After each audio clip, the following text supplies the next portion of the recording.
안녕하세요. 평론가 조우석입니다. 기대했던 목소리가 드디어 민주당에서 터져나왔습니다.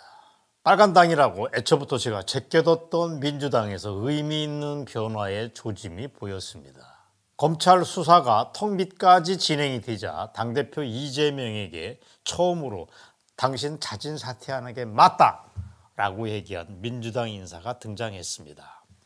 의미 있는 사퇴 변화라고 저는 생각을 합니다. 김혜영 전 민주당 의원인데 이재명에게 이제 그만하면 됐다. 역사의 무대에서 내려와라고 당당하게 요구를 했습니다. 김혜영이 누굽니까?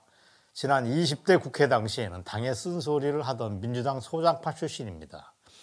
금태섭 전 의원 등과 함께 목소리를 냈습니다. 괜찮은 사람이라는 뜻입니다. 그래서 이게 의미가 있습니다. 검찰 수사가 진전이 되면서 어쩌면 이런 목소리가 앞으로 마구마구 터져 나올 것이라고 저는 봅니다. 그런데 요즘에 민주당이 생각 이상으로 아주 어수선합니다. 아주 뒤숭숭합니다. 그런 속마음을 털어놓은 사람 중에 그 문제 많은 친구 설훈이도 있습니다. 설훈이 그자가 뭐라고 얘기했습니다. 이재명 리스크가 현실화됐다. 큰일이다. 이럴 줄 알고 내가 애시당초 당대표 출마하는 걸 말렸는데 하면서 말 뒤끝을 흐렸습니다. 이런 얘기도 했습니다. 검찰이 뭔가 근거가 있으니까 김용희에 대한 체포영장을 발부했던 것 아니냐는 얘기도 했습니다. 구속으로 이어진 걸 인정한다는 뉘앙스입니다. 자, 이게 어떻게 흘러갈까? 저는 오늘 그 얘기를 여러분과 해보고 싶습니다. 24일입니다. 월요일 날 검찰이 민주당에 대한 압수수색을 진행을 한 직후에 이재명이가 눈물을 질질 짜고 난리를 벌였습니다. 이게 민주주의가 파괴되고 있다라면서 훌쩍훌쩍 눈물을 흘렸습니다. 저는 한마디로 얘기해서 많은 사람들이 얘기하지만 그야말로 뻔뻔한 자가, 사악한 자가 생쇼를 하고 있다는 판단을 하지 않을 수가 없습니다. 많은 사람들이 역겹다는 손가락질을 하고 있습니다. 이재명의 몰락이 눈앞에 다가오고 있자 물귀신 작전으로 민주당과 함께 가려고 하는 그런 모습을 우리는 다 알고 있습니다. 적지 않은 사람들은 이렇게도 얘기합니다. 지금 이재명이가 아주 위험하다.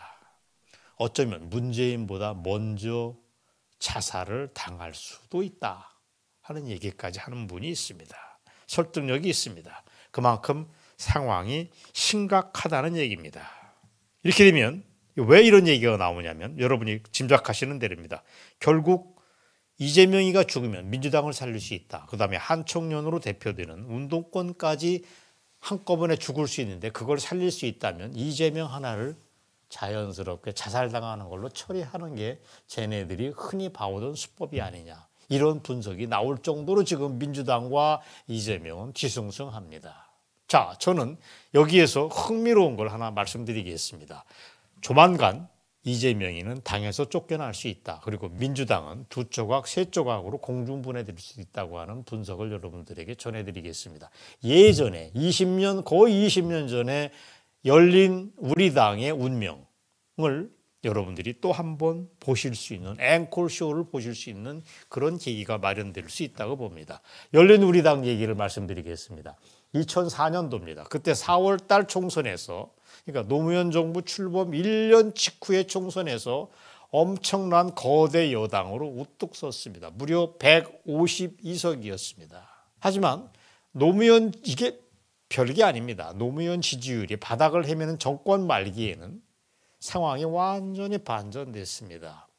마치 침몰하는 배에서 탈출을 앞다퉈 시도하듯이 의원들이 탈당 사태가 그야말로 요란하게 벌어졌던 걸 우리는 기억을 합니다. 단지 여러분 천정배가 했던 얘기를 기억하십니까? 원내 대표 출신인데 그 천정배가 우리는 빨리 타이타닉호에서 뛰어내려야 한다고 외쳤더랬습니다. 결국 노무현 말기에 대선 필패가 분명해지자 열린 우리당은 소멸되는 길을 밟고야 말았습니다. 바로 그런 상황이 20년 세월을 건너뛰어서 곧 벌어질 수 있다. 언제? 연말, 연초, 늦어도 내년 봄에 이런 상황이 벌어질 수 있다. 민주당이 분당되거나 해산되는 상황이 벌어질 수 있다는 데 저는 한 표를 걸겠습니다. 그리고 여러분 20년지를 전을 여러분이 기억을 한번 해보시기 바랍니다. 그 당시 노무현이는 열린우리당 지도부가 요구를 했습니다. 당신 우리 당에서 나가다오라고 요구를 했습니다. 그래서 등 떠밀려서 그 당을 나왔습니다. 노무현 당신이 있으면 우리가 불리해진다. 우리가 표를 적게 얼고 그야말로 쫄딱 망하니까 당신하고 손절해야겠다라고 빠이빠이를 했습니다. 그렇다면 이재명이에게 조만간 지금 민주당에서 탈당해달라고 하는 상황이 벌어질 가능성이 매우 높습니다. 아마 탈당 요구의 요청이 빗발칠 것도 저는 예견을 합니다. 이번에 김혜영 전 의원이 한 얘기는 그야말로 시작일 뿐입니다. 언제쯤 그러냐? 타이밍이 중요한데 아까 말씀드린 대로 빨리면 연말 연초, 늦으면 내년 봄이라고 저는 예견을 합니다. 그때 되면 이 문제로 이재명이 리스크 이 문제로 여의도가 엄청 시끌시끌해질 것입니다. 그때 이재명은 거의 죽은 개 취급을 받을 것이 분명합니다. 당연히 민주당은 둘로 셋으로 쪼개지는 분당 사태도 예측할 수밖에 없습니다. 좌빨 쟤네들이라는 게 결국은 이익공동체입니다. 그래서 상황이 바뀌면 기회적인 속성이 드러나고 각자 도생에 충실하는 어이없는 상황이 벌어지는 것입니다. 물론 이렇게 언급하는 건 아주 냉정하게 보면은 저의 희망사항에 조금은 섞여 있는 게 사실입니다. 하지만 현 상황을 크게 보면 그쪽인 것만은 누구도 부인 못합니다. 그리고 변수 중에 하나가 북한입니다. 쟤네들이 어떻게 나오는가 이게 흥미롭습니다. 아마 여러 가지 카드를 쟤네들은 가지고 있습니다. 민주당을 도와주기 위해서 여러 가지 움직임이 있겠지만 제가 볼 때 대세는 민주당은 몰락 쪽의 길을 가고 있다는 게 거의 분명합니다. 이재명이가 특검을 하자고 떠들어대는 것도 애시당초 될 소리가 아닙니다. 그야말로 자다가 봉창 두드리는 짓이라고 하는 걸 국민 모두가 알고 있습니다. 실은 윤석열 정부가 저렇게 느리게 대응하는 것에 우리는 그동안 답답했던 게 사실입니다. 정상적인 판단을 하는 사람이면 정말 우라통이 터졌습니다. 윤석열 정부 뭐하냐? 하나마나 그러나 하나하나 차곡차곡 꼼짝 못할 증거를 잡아서 포위망을 좁히는 것도 방법의 하나가 아니었나. 이재명을 압박하는 걸 보면은 신뢰가 없던 신뢰가 조금이 쌓아지는 것도 사실입니다. 이재명을 그야말로 쪽집게처럼 뽑아난 뒤에 그때는 어떻게 해야 되냐. 이건 또 다른 문제입니다. 민주당의 개혁 문제입니다. 여기에 우리가 관심을 안 가질 수가 없습니다. 민주당 개혁 문제는 대한민국의 운명에 아주 중요합니다. 산업화를 책임졌던 국힘당의 전신으로 올라가는 이 당도 중요하지만 동시에 이 민주당의 전통도 무시 못합니다. 이게 정상화돼야지 의미 있는 책임 있는 야당이 있어야지 대한민국이 안정화됩니다. 근데 민주당이 우리가 알던 온건 개혁 정당이 아니고 거의 빨간 정당이었다.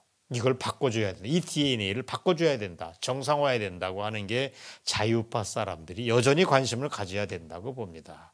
눈에 보이지 않는 북한과의 연결줄이 있는 것도 사실인데 이걸 끊어줘야 됩니다. 김대중 이전의 정당으로 되돌려줘야 됩니다. 그때가 언제냐? 건국 직전, 건국 직후, 전후 인천 김성수, 동아일보를 창건했던 인천 김성수, 그다음에 신익회, 조병옥의 정당, 대한민국을 긍정하는 정당으로 바꿔주는 게 핵심입니다. 자, 이 문제는 너무도 소중합니다. 우선 이재명을 내쫓아내고 이재명과 민주당을 분리하는 문제까지에 우리가 관심을 집중해야겠다.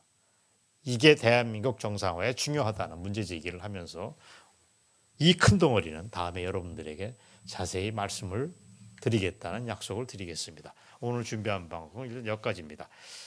이재명의 운명이 중요한 게 아니고 민주당이 어떻게 정상화하느냐에 대해서 관심을 갖자 이 말씀을 제가 드렸습니다.